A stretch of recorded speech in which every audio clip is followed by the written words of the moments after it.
علیکم عزیز طالبات سوکس سال اول لیکچر نمبر 8۔ آج ہم نے جو شروع کیا ہوا ہے موضوع ہمارا جو ہے ریاست کے بارے میں ہے۔ ہم نے پہلے ریاست کے عوامل دیکھے ہیں، پیج نمبر ہم نے پہلے 31، 32 اور 33 دیکھا ہے۔ آج ہم نے دیکھنا ہے پیج نمبر 35، 36 دونوں پیج ہیں بیٹا سوکس سال اول چیپٹر نمبر 3 کے۔ بیٹا اس میں ہم نے دیکھنا ہے کہ ریاست کیا ہے، ریاست کے لیے کون کون سے عوامل چاہیے، ریاست کیا کردار ادا کرتی معاشرے کے اندر، ریاست کے لیے کون کون سے مسائل ہوتے ہیں، ریاست کی مسائل سے گزرتی ہے۔ تو بیٹا آج ہم نے دیکھنا ہے ریاست کی ابتدا، تاریخ یا درست نظریہ۔ اس میں 4 چیزیں ہیں۔ ریاست کی تخلیق میں کون کون سے عوامل ہوتے ہیں، رشتہ داری، مذہب، قوت، سیاسی شعور۔ اچھا اب یہ بتانا کہ ریاست ابتدا کیسے ہوئی تھی، ریاست کا نظریہ کہاں سے۔ ارسطو کا میں نے آپ کو نظریہ بتایا تھا کہ چند افراد ملتے ہیں، ایک جگہ بستی بنا لیتے ہیں، وہاں سے ریاست کی ابتدا ہو جاتی ہے۔ یہ 20ویں صدی میں یہ نظریہ بڑا مقبول ہوا، لوگوں نے اس نظریے کو بڑا دیکھا کہ ریاست کے کس سے تخلیق ہو رہی ہے، ریاست کون سا تخلیق کا نظریہ ہے جو ریاست کو آگے چلاتا ہے، ایسا کون سا نظریہ ہے جو ریاست کے عوامل میں ہونے ضروری ہیں۔ خاندان کا سب سے بڑا ریاست میں کردار ہوتا ہے، چند افراد جب ملتے ہیں خاندان بن جاتا ہے، خاندان ہی آگے کیا ہے، ریاست کی ابتدائی تاریخی پس منظر میں اہم کردار ادا کرتا ہے۔ یہ جو پیج نمبر ہم نے 35 دیکھا ہے، کتاب پہ بیٹا کھول کے دیکھنی کتاب، اس میں پیج نمبر 35 میں ریاست ابتدائی تاریخ درست نظریہ پورے ایک عوامل کا سوال دیا ہوا ہے، جس میں آپ کو ریاست کیا ایک درخت کی مانند ہے بتایا جائے گا کہ اگر وہ درخت کو پانی لگایا جائے تو کیا ہے وہ پھل دیتا ہے، اگر اس درخت کی توجہ ہٹا دی جائے تو کبھی پھل نہیں دے گا، وہ کیا سکڑ جائے گا۔ اس لیے ریاست بھی کیسی چیز ہے، اگر معاشرے میں لوگوں کو آپ اکٹھا ملا کے رکھتے ہیں، ان کے لیے آپ سرگرمیاں کرتے ہیں، ان کے لیے آپ چیزوں کے لیے ایک نظریہ پیش کرتے ہیں، ان لوگوں کو مدد کے طور پر پیش آتے ہیں، تو آپ کامیاب ریاست کو بنا سکتے ہیں۔ جیسے اب درخت کو تیار کرنے کے لیے پانی لگانا ضروری ہے، اس کو توجہ دینا بہت ضروری ہے، اس کی دیکھ بھال کرنا ضروری ہے۔ ریاست بھی اسی چیز کا نام ہے، اگر آپ وہ دیکھ بھال نہیں کریں گے، اگر اس چیز کو آپ نہیں دیکھیں گے، ریاست ختم ہو جائے گی۔ وہ نظریے، وہ ہر چیز ایک عبارت کے طور پر جو چیز چلتی ہے، اگر عبارت میں سے ایک لائن کو ہٹا دی جائے، عبارت کبھی مکمل اس میں سپیس آ جاتے ہیں۔ رشتہ داروں میں بھی ایسی بات ہے۔ ریاست کی تخلیق میں پہلا چیز کیا ہے، عوامل۔ عوامل میں ہم نے کیا دیکھنا ہے، رشتہ داری سب سے اہم کردار ہوتا ہے۔ آپ اپنے رشتہ داروں کے ساتھ کس قسم کا سلوک پیش کرتے ہیں، آپ اپنے رشتہ دار، یہ پیج نمبر 36 آپ نے دیکھنا ہے، وہ پہلا یہ 35 تھا، آگے اگلا پیج کون سا ہے، 36 ہے۔ اس میں آپ نے رشتہ داری سب سے اہم کردار ادا کر ریاست کے اندر۔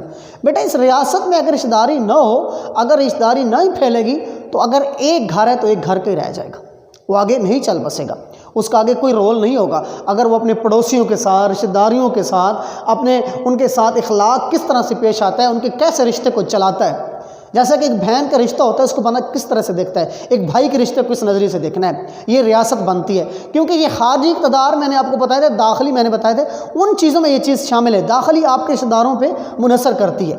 دوسری چیز عوامل میں بیٹا شامل ہے مذہب۔ آپ کو مذہب کس چیز کی رائے دیتا ہے، آپ کو مذہب کس نظریے پہ چلاتا ہے، آپ کو مذہب ریاست کے بارے میں کیا کیا چیزیں بتاتا ہے، آپ کو مذہب کیا کیا چیزوں سے آگاہ کر رہا ہے۔ اگر یہ چیزیں موجود نہ ہوں تو کبھی بھی آپ ایک ریاست کو ناکام ہو جائیں گے چلانے میں، کبھی کامیاب نہیں ہو سکتے۔ ریاست کو چلانے کے لیے آپ کو رشتہ داری، آپ کو مذہب پہ انحصار کرنا پڑے گا کہ مذہب آپ کو کس طرح کا سلوک کرنے کا حکم دیتا ہے۔ مذہب آپ کو پڑوسیوں کے کون سے حقوق مرا کرتا ہے، آپ ان چیزوں کو دیکھ رہے ہیں۔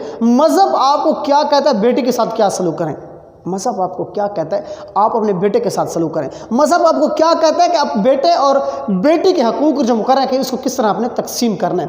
تیسری چیز آ جاتی ہے قوت۔ اگر آپ کے پاس مال دولت پیسہ زیادہ ہے، یہ چیز اس سب سے زیادہ منحصر کرتی ہے، آپ کیا اوروں میں تقسیم کر رہے ہیں اور لوگ بھوک سے مر رہے ہیں، یہ آپ کی قوت ہے، یہ آپ کی طاقت ہے کہ آپ کس تحت نظریے کے تحت قوت کو، مداخلت کو بڑھا رہے ہیں، کس طرح اس چیز کو ختم کر رہے ہیں۔ آخری چیز سیاسی شعور۔ اگر وہ سیاسی لوگ اس چیز پہ دباؤ نہ ڈالیں، اگر اس چیز کو نہ دیکھیں کہ کس چیز کی ضرورت ہے ریاست کے اندر، کیا کیا چیز چاہیے ریاست کے اندر، کیا کیا مسائل ہیں ریاست کے، اگر ان چیزوں کو نہیں دیکھے گی تو کبھی وہ آگے نہیں چل پائے گی، کبھی اس نے آگے نہیں چلنا، ورنہ کیا ہوتا ہے ریاست میں بگاڑ پیدا ہو جاتا ہے، ریاست میں وہ جو ایک کھینچاؤ تھا، ایک نظریہ تھا، وہ ختم ہو جائے گا۔ ریاستی تخلیق کرنے میں، ریاست کو بنانے میں بیٹا ان 4 چیزوں کا ہونا ضروری ہے۔ اگر یہ 4 چیزیں نہیں ہوں گی ریاست کبھی نہیں چل سکے گی، کبھی ریاست اعلیٰ اقتدار پر نہیں پہنچ سکے گی، کبھی ریاست کا جو نظریہ تھا وہ ختم ہو جانے، ریاست نے یہاں پہ مٹ مرنا ہے، کیونکہ ریاست کی تاریخ اور تخلیق میں یہ چیزیں بڑا اہم کردار ادا کرتی ہیں۔ یہ چیزیں کیا ہے کہ اگر ان چیزوں کے بغیر ایک محنت کش انسان جو ہوتا ہے وہ کبھی کامیاب نہیں ہو سکتا۔ اس کو اگر ریسورسز نہ ملیں، اس کو مسائل زیادہ ہوں، وسائل اس کے پاس نہ ہو تو ریاست ختم ہو جائے گی۔ غریب بیچارہ ہے، اس کے لیے کیا کیا چیزیں ہوں گی؟ بیٹا آج ہم نے دیکھا ہے، اس سے پہلا لیکچر ہمارا تھا ریاست کے عوامل پر، کون کون سے ضروری عناصر ہوتے ہیں۔ اس میں نے آپ کو آبادی بتائی تھی، علاقہ، حکومت، اقتدار اعلیٰ بتایا تھا۔ آج ہم نے اس کی تاریخ دیکھی ہے، تاریخ کے ساتھ پھر تخلیق کیسے کرنی ہے، اس میں کیا کیا چیزیں چاہیے، اس میں کیا کیا آپ کو چاہیے، وہ کیسے تخلیق ہو سکتی ہے۔ یہ چیزیں ریاست کی تخلیق میں رشتہ داری کا بڑا انحصار ہے، مذہب ہے، قوت ہے، سیاسی شعور ہے۔